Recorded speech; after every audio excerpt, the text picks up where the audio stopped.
Hi, I'm Robert Kolker, and this is Hidden Valley Road, which is the true story of an American family with 12 children, 6 of them diagnosed with schizophrenia, that became science's great hope in the quest to understand the disease.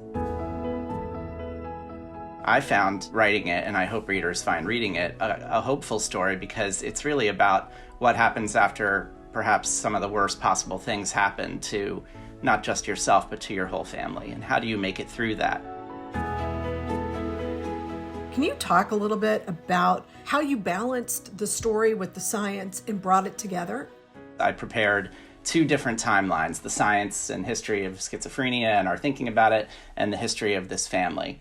Very quickly, it became clear to me that I wanted this to be a family story, that I didn't want this to be a case study or a science textbook that would have the family as evidence about the science of schizophrenia. I wanted the science to be in the service of the family's story.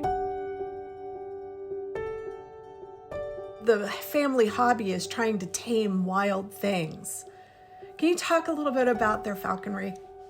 It's a point of pride for the family. They're excited about it. It's not like it's continued through successive generations, but their family legacy is falconry. Their father not only flew falcons for the Air Force Academy, but their parents, Donna and Mimi, were the ones who first suggested that the Air Force make the falcon its mascot.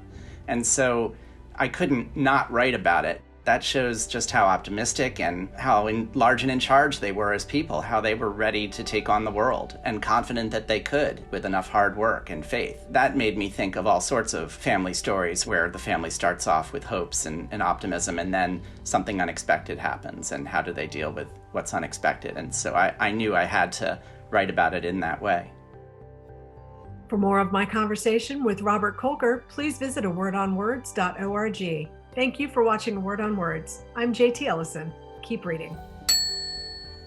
The big takeaway, I think, is about early intervention. We live in a time now where that's the big difference. A teenager who's having some pretty severe difficulties can get a lot of care and attention now in a way that a teenager in 1965, it would be swept under the rug out of shame, stigma, and misunderstanding.